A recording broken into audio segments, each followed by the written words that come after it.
guys. Can you see me here?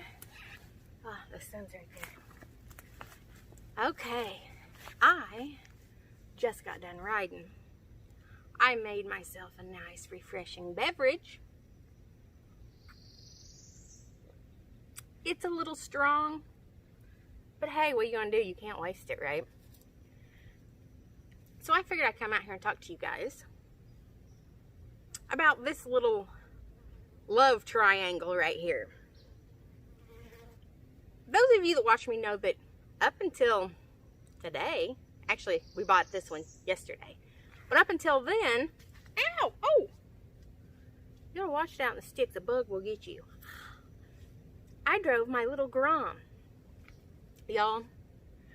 I was getting ready to say CDL, I got my Class M 2 years ago, and I started out with this bad boy. You can't actually see the whole thing. They won't all fit in here at the moment. So the old man had a V-Star, Yamaha 650, and it's heavy. And he was kind of like, you know, if I fall over and you get mad at me, then you're not going to trust me, and you're not going to want to ride anymore, and then it ain't going to be no fun for either one of us, right? So, whew, it's hot. So he's like, you know what? You should get your own. So I was, okay, hey, if he can drive one, I can drive one. I've seen some, y'all, when I got my CDLs years ago, it's been what, 10, 11 years, 12 years ago? People ask me, do you think that you can get those? Are you sure you can pass that test? And you know what my response was?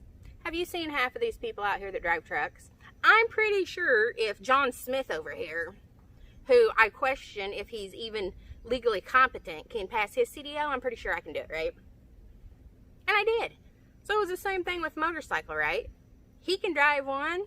Everybody else can drive one, although it is still somewhat of a male-dominated, I don't know, it's not necessarily male-dominated sport, but like I'm in the Midwest, so most people you see driving are males, not females.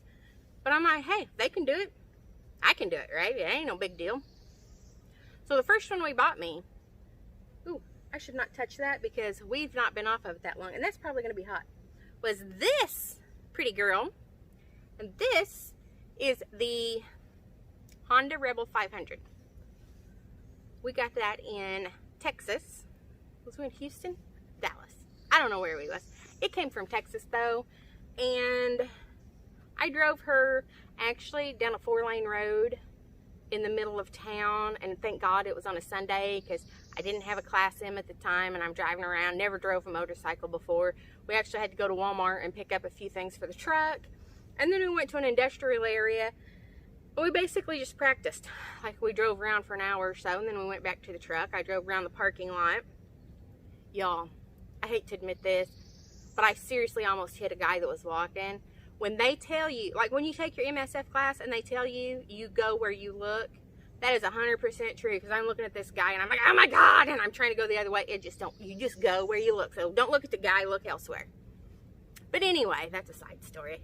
I'm full of side stories. So I got this one first.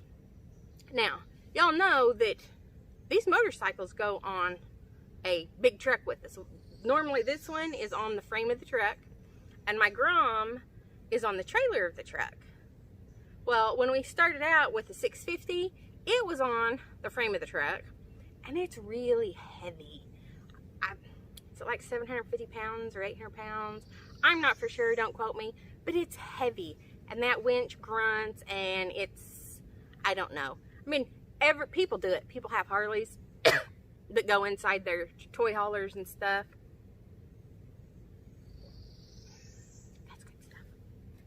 Anyway, and they do it, but it was still like, it's really heavy and big, and for the weight of that one bike, we figured we could have two.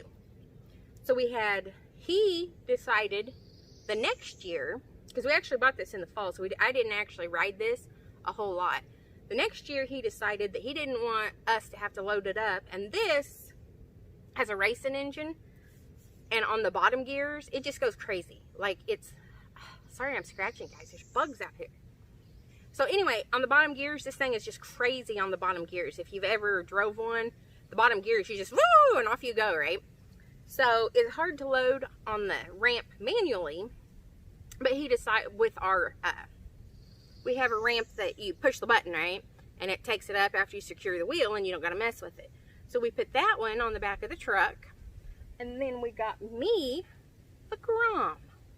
Now, the Grom is the first one that I really put a lot of miles on. I came to the house and I rode around the house for like 3 days by myself. And I think that that kind of taught me more than anything, because like I'm familiar with the area.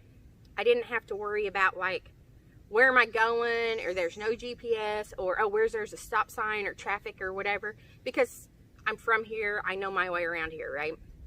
So I didn't have to worry about that. All I could worry about is the bike and shift and brake and clutch and throttle and whatever, right? Lean, yeah, I talk to myself, right? If you've listened to some of my videos, you probably heard me talking to myself, telling me what to do.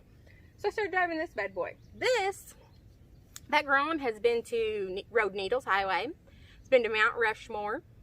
It's been to Devil's Tower. The Rebel got its tire bit by a rattlesnake on Devil's Tower. If you haven't seen that video, I'll have to link it if I can remember to. And it's got its tire bit by a rattlesnake. They've both been to Flamingo Bay, which is the furthest southwest point in Florida that you can basically go. We saw, what are they called? Manatees down there. The sun's moving. We saw manatees down there. The Grom has 2,075 miles on it. So almost 3,000 miles, and I drove that little Grom in 22 states in actually less than a year, because I got it in July. And this is June. So, and then actually 2 months out of the year, I didn't do any riding this year because I was sick. And they had tested me for the COVID. So I was quarantined until that test came back, and it was negative.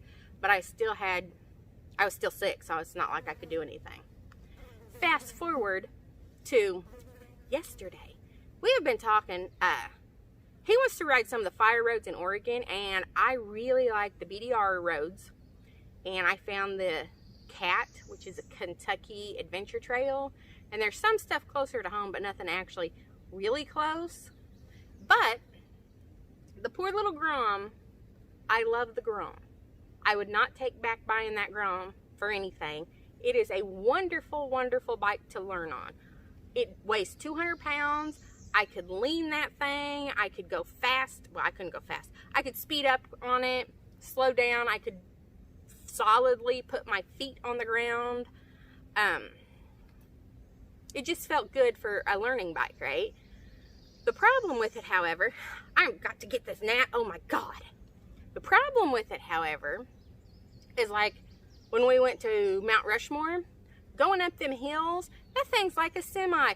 I know I ain't that big, but that thing's like a semi, and it goes slower. I'm going to scoot over here. It goes slower and slower. I was almost some alcohol abuse. I mean, some soda abuse. It goes slower and slower and slower until I'm like downshifted to third gear, and then I'm almost having, yeah, it's not good for the hills, and it just doesn't have the power that, like, if you had to do some evasive maneuvers, somebody pulled out in front of you or whatever, you can't really speed up and get away from anybody. So, with that being said, he wants to ride the fire trails in Oregon. So, y'all know what? This happened yesterday. This is, I'm so horrible. It's a CB500X. It's an adventure bike. It is for riding off-road. I just rode out here a little bit and kept getting stuck on sticks and lumps and bumps and whatever, and not being able to touch the ground. Like I can, the ball of my foot touches the ground, but I can't flat foot it. So it's definitely going to be different, but I like it. And yeah, I actually dropped that Grom on Mount Rainier. That might be a good video to go ahead and put here for you so you can laugh at it too. But anyway, so the Grom is going to stay home. It's still going to get rode, but it's going to stay home. It'll be rode when I'm at home. And this is going on the truck. Hopefully this year, I want to do like right around Sturgis and stuff, but that's main roads basically. Oh, I should add, we got the tires, we got 70/30 tires, so we don't have the stock tires that it came with. We already changed that. Guess you can't see that one. You can see this one.